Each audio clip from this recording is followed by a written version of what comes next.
Hello everyone, চলে আসলাম ছোট্ট একটা ভিডিও নিয়ে। তার আগে আপনাদের সবার কাছ থেকে সরি বলে নিচ্ছি, কারণ আমার গলার অবস্থা একদমই খারাপ। কক্সবাজার থেকে যেদিন আমি ঢাকায় আসি তার একদিন পর থেকে আমার জ্বর, ঠান্ডা, ভিতরে ভিতরে সর্দি, কাশি, কিছু মিলিয়ে গলার অবস্থা খুবই খারাপ। তো সবকিছু মিলিয়ে আজকের ভয়েস ওভারটা শুনতে যদি একটু অকওয়ার্ড লাগে, প্লিজ সবাই জিনিসটা ক্ষমা সুন্দর দৃষ্টিতে দেখবে। আজকে মূলত আপনাদের সাথে একটা ছোট শপিং হল ভিডিও শেয়ার করব। শপিং হল ভিডিও বলতে আমি ট্যুরে যেহেতু গিয়েছিলাম, তো সেখানে গিয়ে তো একটু মানুষ কেনাকাটা করে, তো সেখানে আমি বেশি কিছু কেনাকাটা করি নাই, জাস্ট অল্প একটু কেনাকাটা করেছিলাম। তো সেটাই আজকে শেয়ার করব আপনাদের সাথে। তো ফার্স্টে যে জিনিসটা দিয়ে শেয়ার করছি সেটা হচ্ছে বেডশিট।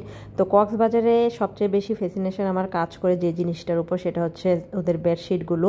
আমি যখনই যাই, যতবারই যাই ততবারই আমি অনেকগুলো বেডশিট কেনার উদ্দেশ্য নিয়ে যাই। আমি কক্সবাজার থেকে আর কিছু কিনি আর না কিনি, অ্যাটলিস্ট বেডশিট কিনি। আমার বাসার যত বেডশিট আমি এখনও রেগুলার ইউজ করি, তার বেশিরভাগই আমি কক্সবাজার থেকে নিয়ে আসি। তো এবারও আমার একই রকম উদ্দেশ্য ছিল যে এবারও যদি আমি কিছু কিনি তাহলে আমি বেডশিটই কিনবো। তো ফার্স্টে যে বেডশিটটা দেখতে পাচ্ছেন, তো এটা হচ্ছে আমি 3টা নিয়েছিলাম সেম কালারের। তো এটার মধ্যে অন্য আরেকটা কালার ছিল ইয়েলো এবং ব্লু। তো ওই কালারটা, ব্লুটা আমার কাছে ভালো লাগেনি, কারণ ব্লু যত দামি বেডশিটই হোক না কেন এটা কিন্তু রং ওঠার একটা চান্সেস থাকে।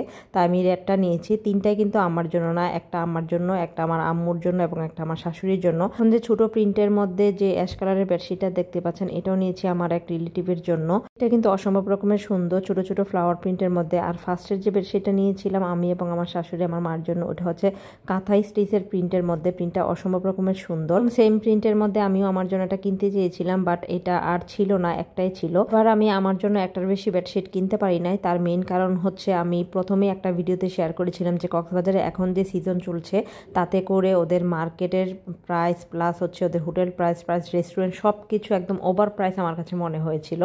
এই একটা বেডশিটের প্রাইসই আমার কাছ থেকে অনেক বেশি প্রাইস নিয়েছে।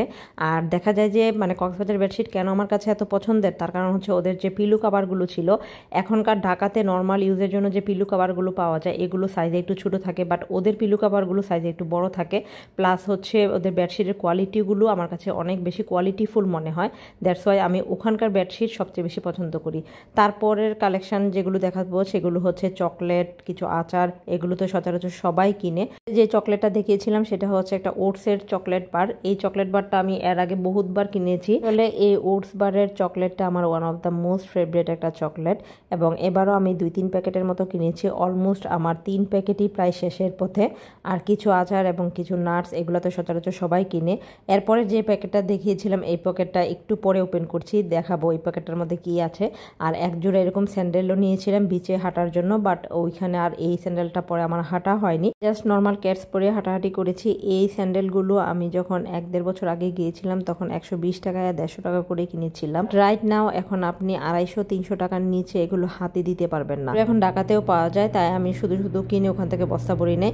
আর কিছু অ্যাক্সেসরিজ নিয়েছিলাম ওখান থেকে, একদম এগুলো লাস্ট মোমেন্টে আমি নিয়েছিলাম। প্রায় আমি 8-10 জোড়ার মতো নিয়েছিলাম বিভিন্ন ড্রেসের সাথে, প্লাস কাউকে দেওয়ার জন্য, আমার এক ভাগ্নিকে দেওয়ার জন্য নিয়েছিলাম। তো এগুলো দেখি কোনটা কোন ড্রেসের সাথে পরা যাবে।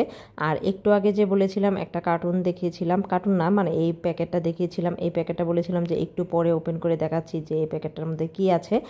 আর এই প্যাকেটটা এখন ওপেন করছি, আমি ওপেন করছি না, ওপেন করছে আমার খালা। আর এই যে এখান থেকে বের হবে জাদুর বাক্স, জাদুর বাক্স না, এখান থেকে বের হবে শুটকি। আমি প্রথম ভিডিওতে কক্সবাজারের দেখিয়েছিলাম যে আমি একটা শুটকি পল্লীতে গিয়েছিলাম ঘুরতে।